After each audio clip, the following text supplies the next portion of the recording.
food time, fold it up and smoke it. Transgression, a progression of a war we ain't asked for. Transgression, a progression of a war we ain't asked for. It's madness, yo. All the things that we could talk about. Call it. But let's talk about these urban circumstances real quick. And basically, it's we got this. So, Revolution. Winner's frosty hand. Muhammad is the famed name, forever stand. Standing on royal fusing of justice for the few, ridiculed by the pale terrorists bent on genocidal obsession, rooted in fear of neglection and abandonment, fueled by nightmares of ancestors' jealousy.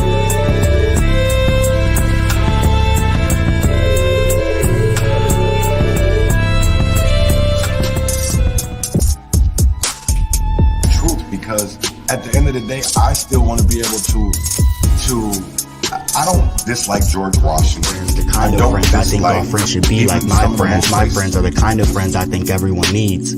My friends see the things at times I don't see. My friends hate the police.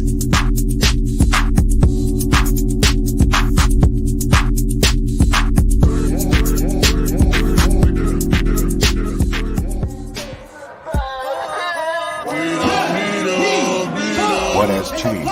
Are deemed the criminals, and the blacks are deemed the criminals. Shut up and help. Reflection ain't nothing but the inner child trying to see you. You gonna look?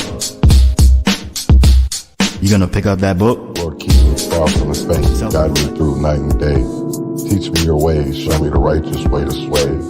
Lord, can you teach me, please? Show me the way, I'd say.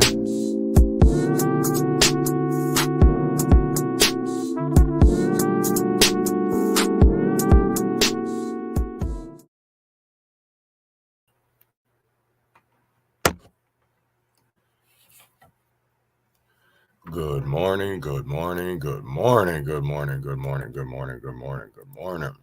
How's everybody this morning? You are. Good morning, good morning, good morning, good morning, everyone. Grand Risings.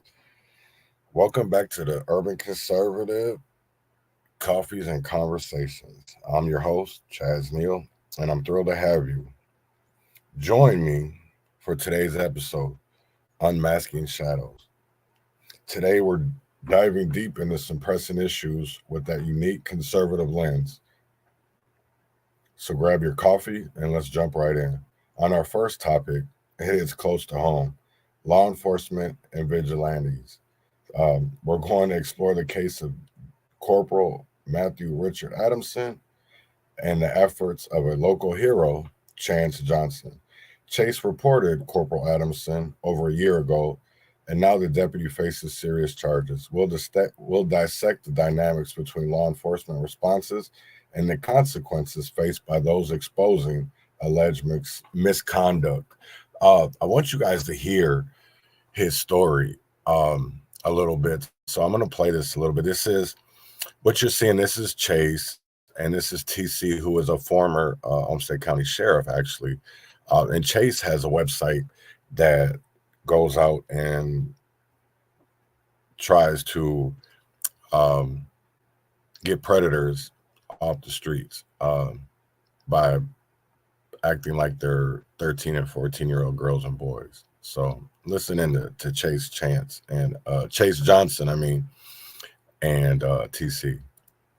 And those are people who predate children, who prey on children, and especially in people. There's a special place in hell and prison for people like that, and you can see the distaste for child predators when you're in confinement, whether you're in on a DUI or you're in on petty theft charges or whatever. Both the staff and the people who are being supervised develop a very, should we say, jaded edge towards these individuals. And that's a little bit of where you came from, because you actually ended up having to do some time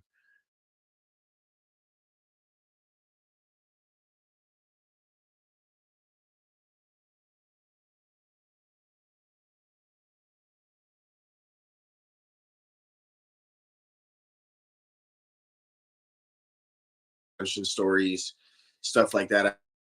Some pretty good content coming up very soon. And that when you're ready to roll that first one out, you let me know. We'll have you back on to promote that more.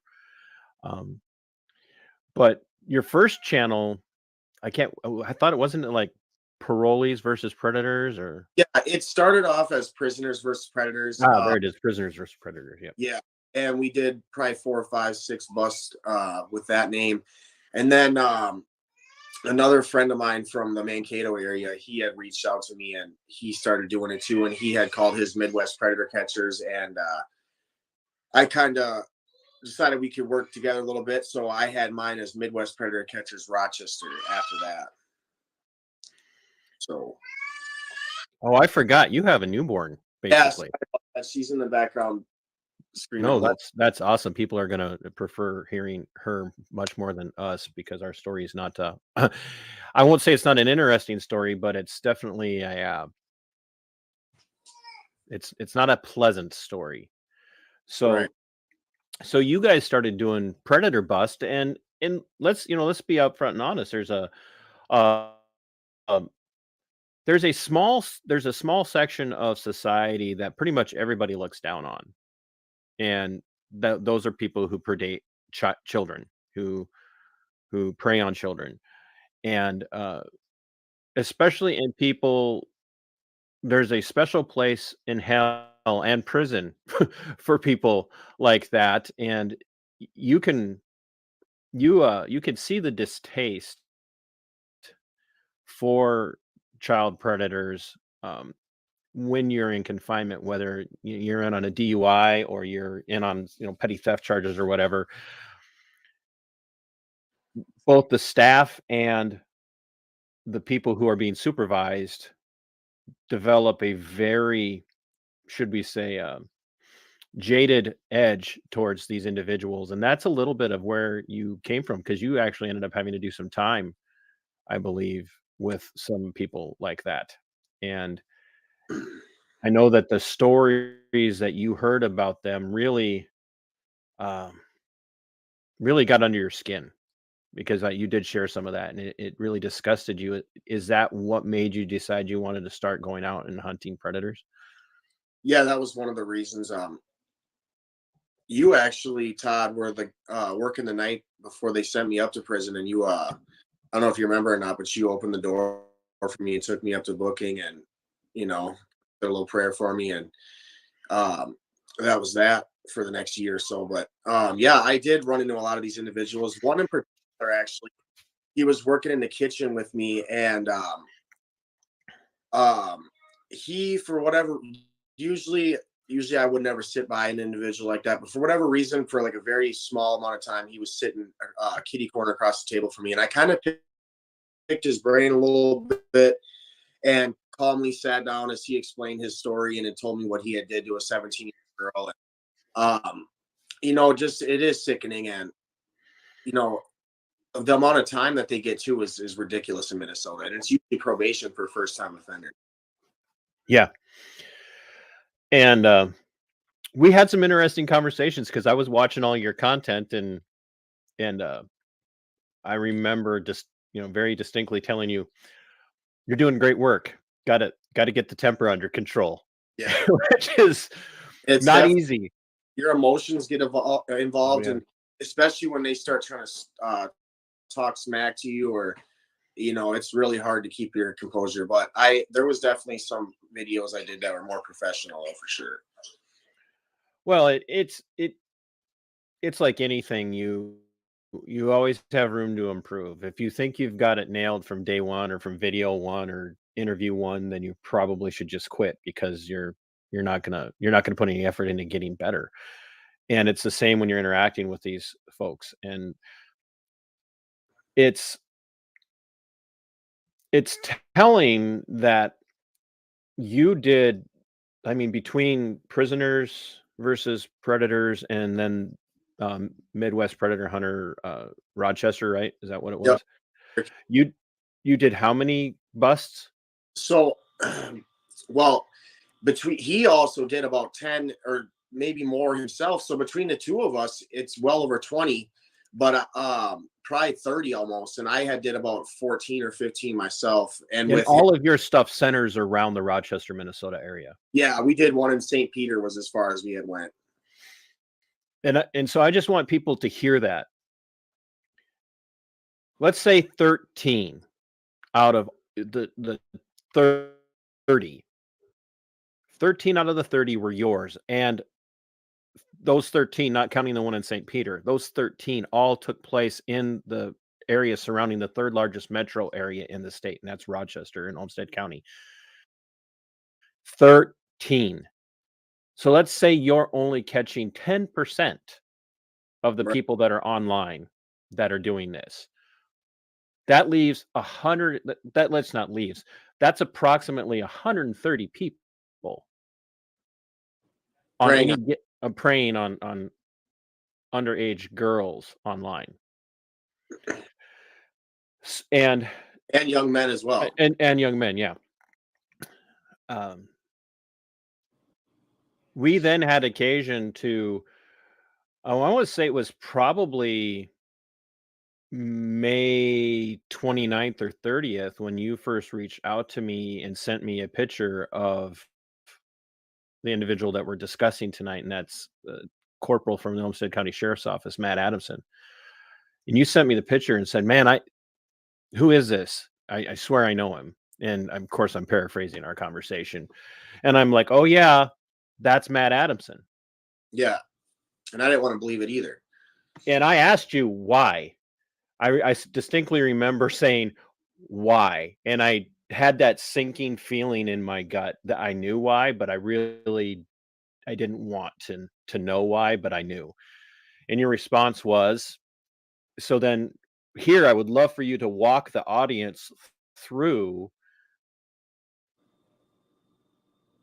that conversation that we had by walking us through the conversation that you had with Matt that resulted in you having his picture, because you were posing on an app as, I wasn't a 13 or 14-year-old. It was both. I had so the app is an anonymous thing, and he had made like 2 different posts, and I responded to both of them.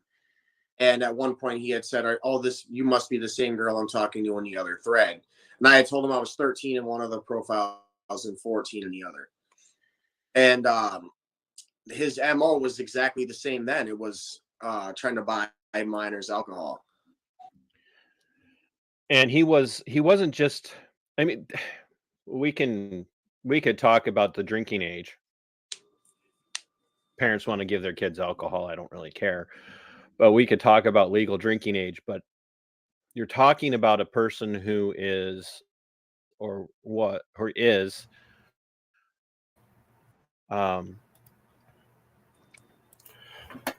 it's crazy to me because, since this Matt or Corporal Adamson, I'm gonna call him what he is because he's on paid administrative leave, so that means he's still a deputy right now. The crazy part for me is how the Rochester police got a report from Chase with pictures, but it was never forwarded to the county attorney. And I really want to know, and I'm going to reach out too, because I know somebody that from the community that works inside of the Rochester Police Department. And I want to know, because you're not out here protecting our community. And they want to call Chase a vigilante. And it's like, why? Because you're not calling these bad police officers vigilantes. You're not calling, you know what I'm saying? It's like, you're not calling them criminals, not vigilantes. I mean, criminals. So it really baffles me onto like how we as people, as human beings, all because of a title or because people have, criminal backgrounds, that we can't turn our lives around and do the right thing. That really, really just trips me out. But yet we have pastors, we have priests, we have police officers, we have teachers that all prey on our kids. And not even only that, but you have all of these systems in play that are supposed to protect the kids, and yet our own government in Minnesota doesn't protect our kids, not from gun violence, not from being kidnapped, sexually assaulted. Shit, they don't even protect them from gender affirming care. They let them choose to be adults. And I feel like that's why when it comes to legislation and these legislators and representatives and senators and shit, that they don't see these kids as kids. They see them as adults because they're literally writing legislation aimed and geared towards them. So I'm going to leave it at that, but it's crazy. So let's get back into Rochester. Responsible for overseeing people who are being charged with crimes, from misdemeanors to gross misdemeanors to felony level crimes. And he's online offering to buy minor girls in particular, alcohol. And he wasn't just doing that because their parents were uptight fuddy-duddies who wouldn't let them drink.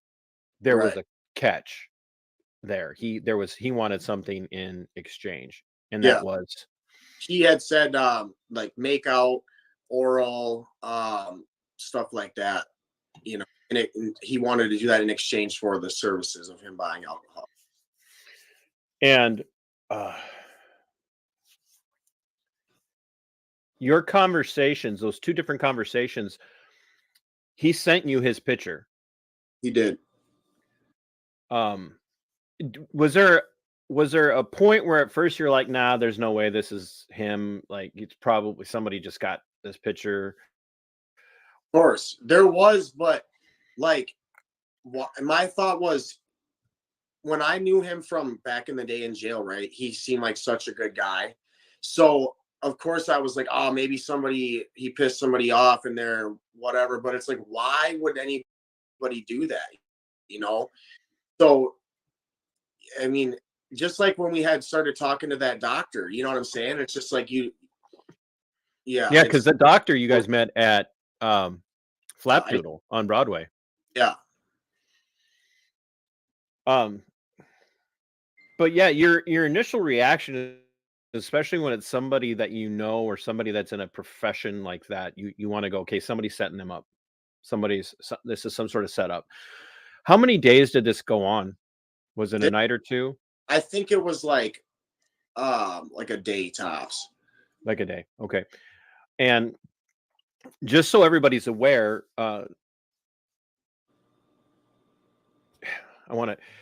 was there any in this, when I say enticement, I don't mean on your part, but between those two conversations, the 13-year-old and the 14-year-old, at some point, did anybody else ever take over one of those conversations for you? Were you doing I was doing it the whole time. And was there ever any pictures from you sent of somebody who looked young enough? Yeah, I sent pictures of the decoy, and but just so everybody knows, the decoy at this time, was it a girlfriend, a friend? Yeah, I was using my girlfriend's pictures, but I had other people that were helping out as well. But my girlfriend, she was helping to do these with us. And that day I was supposed to meet Adamson. She was working. And so that was why. So we had met at Target, and he was parked right out in front of the Target store north. And he didn't want to go inside to meet, and he wanted her to come outside. And I still feel like if we had, Julia there that day, that we could have exposed her. And to, looking back on it, I should have just jumped right out of the car and walked right up to his window. But I do have video of his truck circle in the parking lot. And just so everybody's aware, Chase is going to be working on getting that to me, and we will be putting that up, if that's all right with Chase. Chase, That's fine. You drink as much as you want. I know it's all for energy. Yeah. But we are working on getting his video and photo documentation so that we can show people that he brings the receipts on this. Well, and it's not even like that hard to figure it out. I mean, if you look at the timestamps from when he was at work or whatever, you'll see that he wasn't. And you clicked out for just a second.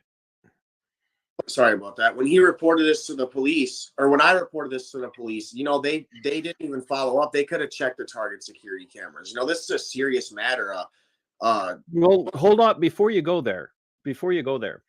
When we started talking, I said, "Hold on, let me do some checking." You remember that? That's right.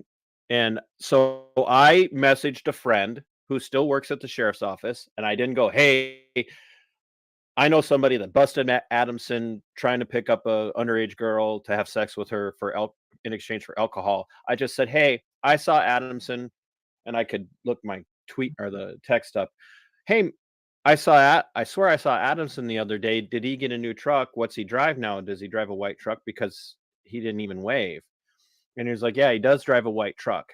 Now, that in and of itself, correlation is not always causation. Could be a coincidence because, I mean, it's not like Rochester's devoid of white trucks and there's only one white truck. Right. But it was immediately following your attempt to meet with him. Yeah. And that confirmed it for me because you had his picture. He told you where he worked. And never told me. He never said he worked for the sheriff's office. Okay. No. That comes later. Yeah. Okay. That comes later. He didn't tell you that, but he sent his picture. You knew what he was going to be driving. He described it. He showed up at the prescribed meeting place at the prescribed time at the Target on the north side of town, which has a liquor store. Actually, it's kind of a fancier upscale compared to what you would expect.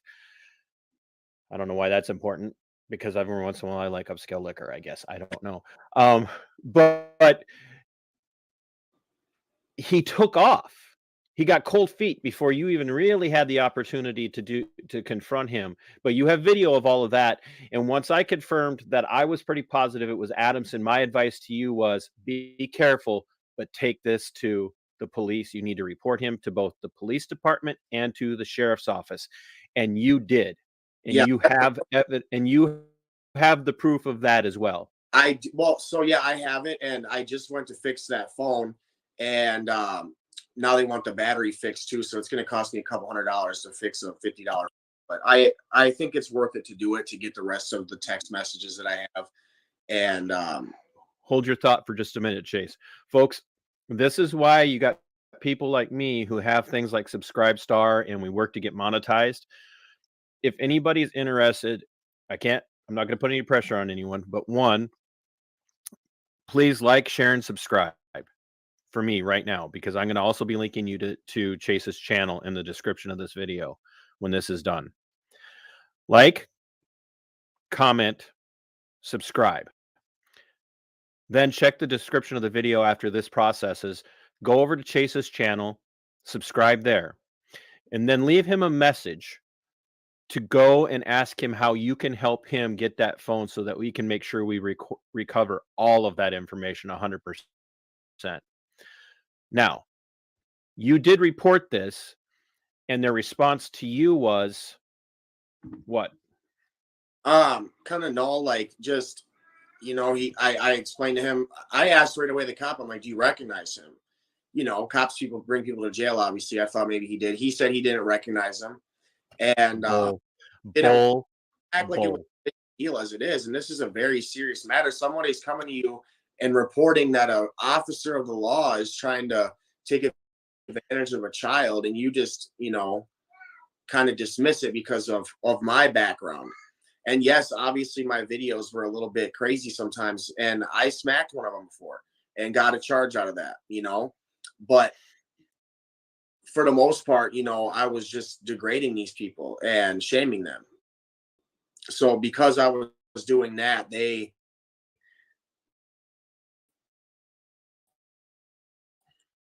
want to act like I'm not a credible witness, and it just so You know, the thing that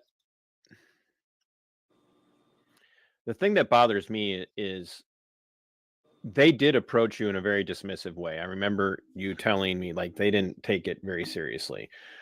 And I know that you were a little dejected. You've never hidden that, you know, and you've gone to prison. You've never hidden that. You are working at getting your life together. I think at some point you even mentioned something about going to church or something. I don't remember, but we should all go more often if we don't go at all. But we did talk about that, and I remember telling you, it's like people change, Chase.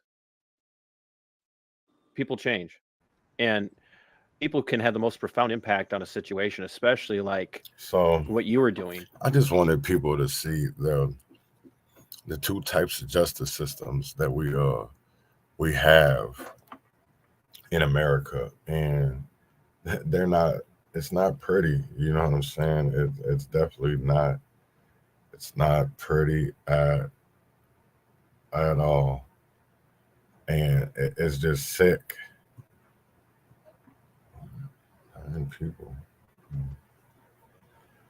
So switching gears, need to get stuff saying. We will be talking about. We're entering the world of music, philanthropy, and controversies. Jim Jones recently had an interview on Sway's Universe where he defended the raw edge of his music and highlighted his philanthropic endeavors. We'll draw comparisons to controversies surrounding artists like Rick Ross and Meek Mill, exploring the impact of musical themes. It's a conversation that's sure to be thought-provoking. So yeah, because I want y'all to hear this, man. Jim Jones, I kind of I don't even want to listen to him anymore after this, because it was like that's not how grown ass men talk. You know what I'm saying? That was a little boy response.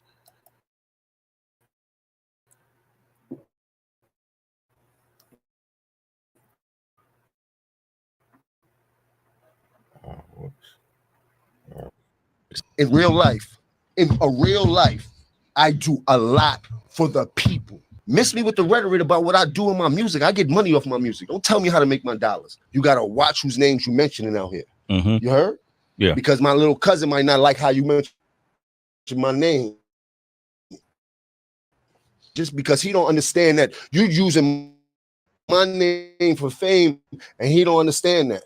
Yeah. There's a certain way to go about certain things when you're using certain people's names. When you do certain things, it's a reaction for every action. What's the best way? It's out now. There ain't no best way to have a conversation. He got to see me when he see me now. Okay. You heard? If he reached out, he had the chance. He could have reached out. That avenue of talking to me is out. That's out. You heard? I had the same conversation with Farrakhan. How did that go? He summoned me. For saying his name. Oh, okay. Yeah. You did? Yeah. If you know now what you're talking about, young man, let me school you to what you're doing. Well, yeah, it is music. So in a bit of music, you do get. Yeah. You do get what you get. You heard? But we still in the entertainment business. But miss me with the bullshit. You heard? When you see me, keep your hand down. You heard? Where you from? New Orleans? Don't play with me like that. People from New Orleans already called me. You heard? You preacher, get out of here. I'm told to. What was that, King? You told? Yeah, he told. So we ain't gonna get into that. I don't want to hear him up. Will you snap on him? Yeah, of course. No. Look like you sell incense. We got other things we could go. But listen, I'll say this. He look like he sell chew sticks on 2/5 by the 4th train. Come on, let's not do that. Come on, Jim. No, but listen, what I'm saying is, I'm glad you addressed it. Bro, he's not, let's not even talk about him. I don't even know him. Let's move on. I don't really care about him. He's a figment of my imagination. Well, let me say this. People reprimanded for less, I promise you. Yeah, niggas will wrinkle your shirt for way less than that. Yeah. I will say he's been putting in work for years. Yeah. And he's been all over the country. Obviously not working for him because he's using other people's name. If he was doing something from his heart, he shouldn't use nobody else's name if you've been outside doing that work. That's it. I don't want to go back and forth. I just want y'all to know he's done work. He does work in a different area. All right, keep doing work. You heard? Okay. Leave me out of that. You heard? I promise you, leave me out of that. I'm scared for anybody that bothers me. I don't want no problem. I don't want no drama. I don't want you to mention my name because I don't want no drama. I don't want to get an attitude because you mentioned my name for no reason. I don't even want to get into that. Okay. I start glitching and shit like that. You heard? You got me very upset about this, bro. Let me know what you do besides preaching to the people, bro. You heard? When you want to do something positive and do something for the people instead of talking, holla at me, bro. I really do a lot for the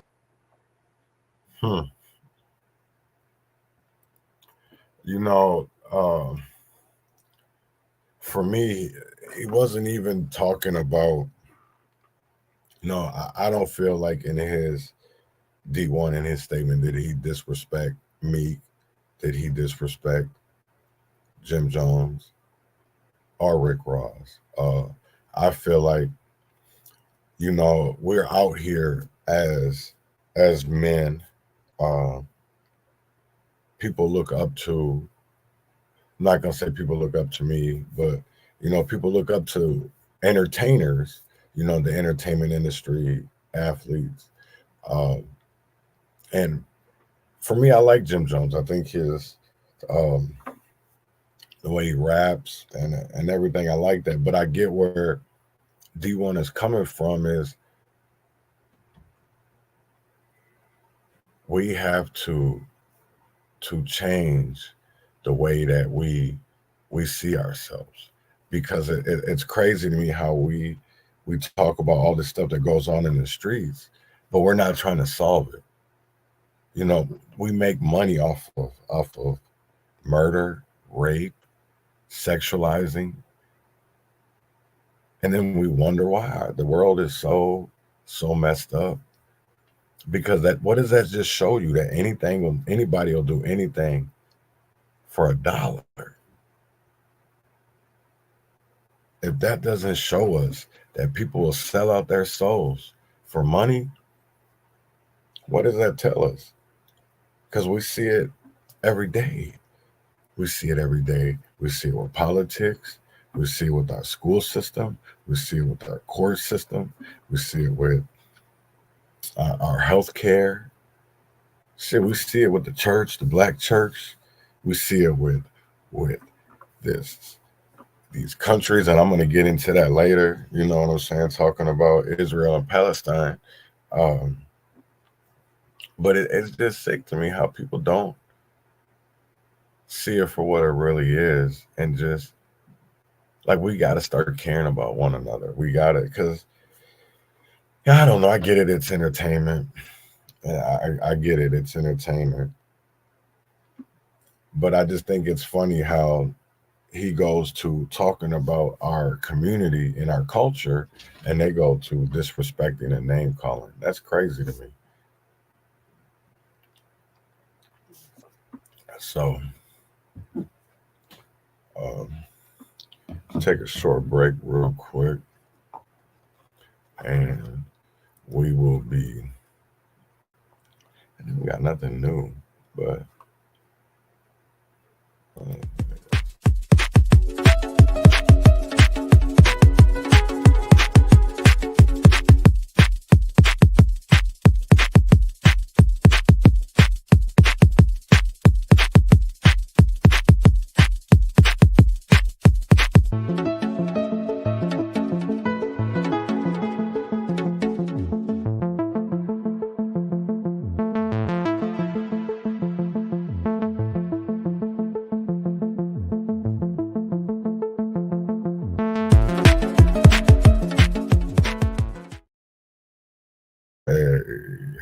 so on our third topic, it takes us behind bars, shedding light on the challenges faced by Richard Lilgerose in a prison kitchen. Mental health in the correctional system is a critical issue, and Lilgerose's story brings it to the forefront. We'll discuss the broader implications of potential reforms needed for a more humane environment behind bars. It wasn't saying, I don't know if people have, I'm gonna put it in the chat, because this is something that definitely needs to be, people should be reading and paying attention to, because everybody's got somebody that's incarcerated. I know somebody that's incarcerated.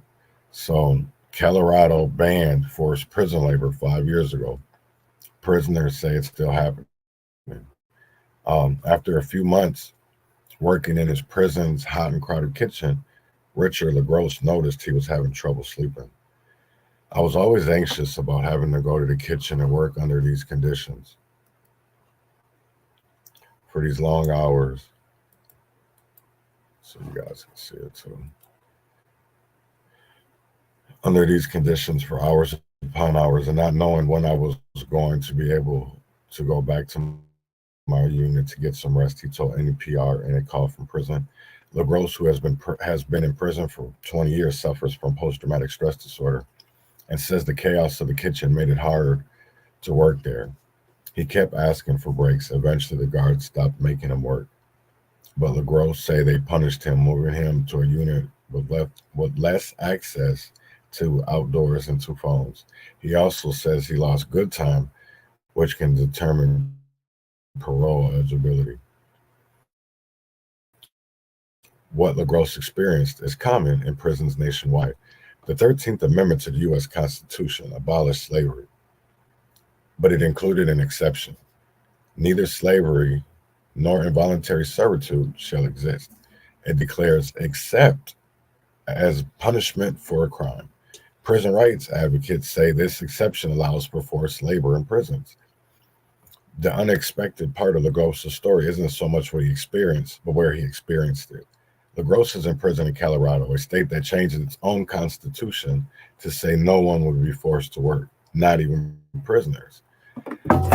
5 years ago this month, Colorado became the first state in modern U.S. history to enact this constitutional change. Rhode Island banned slavery without exception in 1842. Since then, there has been a growing movement across the U.S. to get rid of what's known as the exception clause. Nebraska, Utah, Alabama, Oregon, Tennessee, and Vermont have all changed their constitutions in the past 3 years. At least 9 more have been introduced legislation, including Nevada, where residents will vote on the issue in 2024. But in Colorado, the daily lives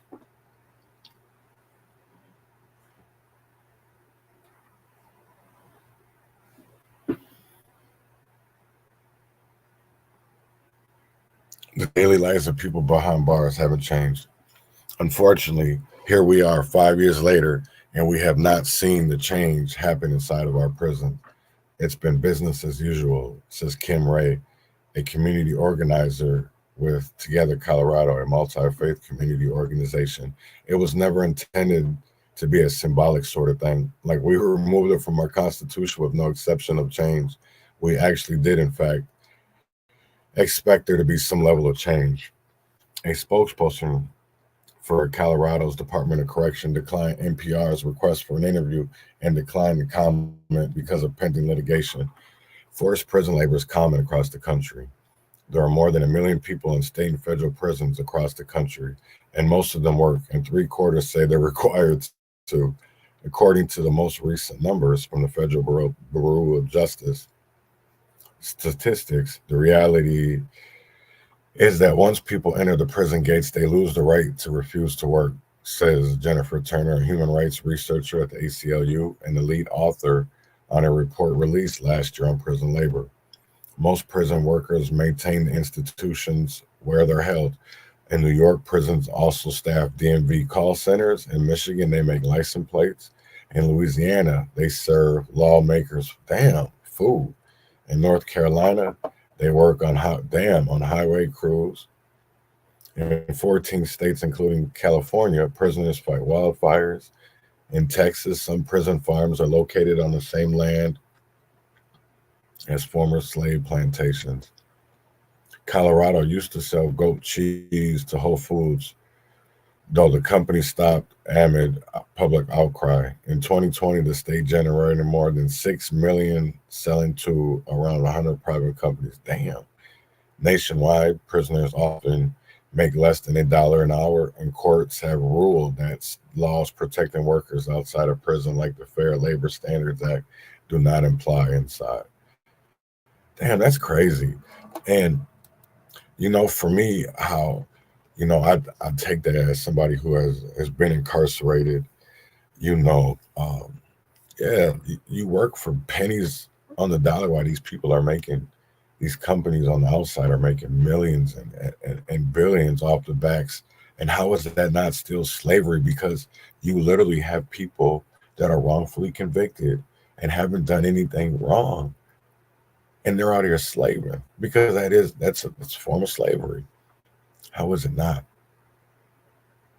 And then they don't even get treated right, because not only you see what's going on in Colorado and all these other states, but in Minnesota, they don't even have safe drinking water. Like, but we expect them to work. We expect them to go out every day and do what they're supposed to do, but we can't even take care of them because, well, they don't have no rights. They're human beings too. They're not animals. They're not animals. We have people have family members and their loved ones, and yet to not know that, you know, when they stand up and do the right thing, I'll you know, just like within Stillwater, they had a peaceful protest because of the water conditions, because they have unsafe drinking water, and those people were demonized, and put in solitary confinement, all for standing up because they just wanted safe drinking water. And there's nothing wrong with that. Because it's when you stand up for your rights, they see you as militant, they see you as a troublemaker, they see you as a problem, all for speaking out about injustice. Just like this last story that we're going to get into is talking about Gaza,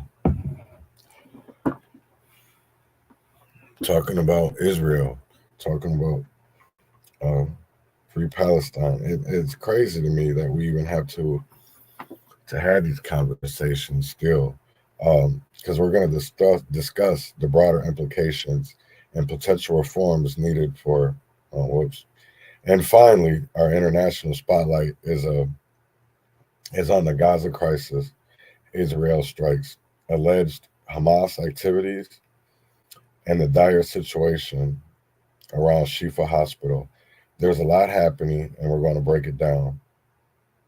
So settle in, sip on that coffee, and join me for this discussion. So I want to play this video that is on CNN, and it's talking about pressuring how international pressure on Israel to call for a ceasefire.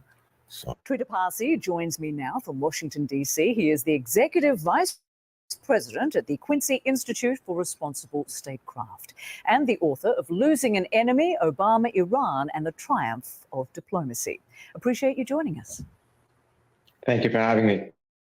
So international pressure is intensifying on Israel to announce an immediate ceasefire to end the bombardment of Gaza and, of course, the killing of innocent Palestinian civilians, and to also allow for the release of more than 200 hostages being held by Hamas.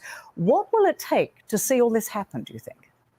There's only one thing that can really make a difference here, and that is that President Biden decides to actually use the tremendous leverage that the United States has over Israel to push and secure a ceasefire that, of course, would also entail the release of hostages held by Hamas. So far, however, Biden has absolutely refused to use that leverage and has only pushed for much more insignificant measures that will not make a significant difference on the situation. Certainly is not going to alleviate the suffering, nor is it going to get the release of the hostages. And at the same time, this status quo, this approach will further increase the risk of the conflict spreading. and potentially involving Hezbollah in Lebanon, Iraqi militias, as well as potentially Iran. That would be a disastrous scenario. But that is where we are essentially heading. And it's a bit odd to see that Biden has so far not used the leverage that he has. That's insane to me that we literally are allowing and paying, our tax dollars are paying for the killings and the rapes, the brutalization of kids over in Gaza. And when you come out and say anything about, you know, a ceasefire, free Palestine, people look at you as, or they call you anti-Semitic. They call you a terrorist. I never said I stood with Hamas. I stand with the Palestinians. And people got to understand that there's a difference. And I don't understand that, because isn't there a difference between white people and the KKK? Isn't there? Isn't there a difference of being white and non-racist? Or is it they're not? Because we have to be able to decipher between these type of people. And just because our government sees something one way doesn't make it right. It doesn't at all, because I don't see us calling out anything that goes on in America. You know, and then what's crazy is people are expecting Biden to do a ceasefire. That man can't even stop his law enforcement officers in America from killing black people. You think they have business interest about Israel? That has nothing to do with to them they'll say it's about, you know, land and doing the right thing and all that. No, it's not. It's because you got the same thing with Ukraine. And that's why they're leaving Ukraine in the dust. Because at the end of the day, they need Israel more than they need Ukraine. We all knew that was going to happen. This is a propaganda war. It's all propaganda. And we, the people, fall for it because we continually vote these people in. We continually vote them in. And for what? We don't, for what? For these failed democratic policies. Our border is open. They're just letting anybody, everybody, and anything in. Doesn't matter. Then they're giving them all this money. But yeah, we have all these homeless people here in America. So that's all I got for y'all today. But I just want people to, go look what's happening in your community. Be informed, you know. And this is what I want people to go do. No matter where you're at in America, go find somebody that's independent, that does media, that does stories. Go find a Chase wherever you're at. Go find a Minnesota Black Road Regiment in your area. Go find a Unicorn Riot. Go find a Alpha News. People that are gonna, especially if you're on Twitter, there's lots of them out there. Because we all need to be critical thinkers and think about the things that they put in front of us, and just know that there's always two sides to a story, and then we have the facts.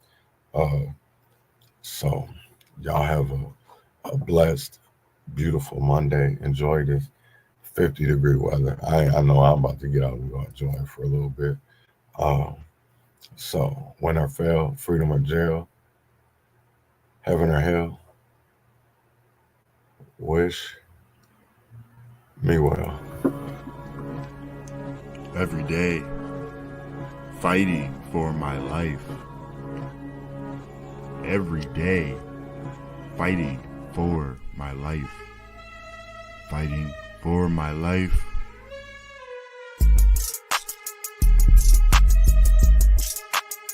Fighting for my bread. Grew from the seed you thought was rot. I think not. Fire bred desire to rise above denial. To rise from former ashes to face new trial. Trial or more triumph. I am enough. Trial to triumph. I am enough. Every day I fight for my life. Every day fighting for my life.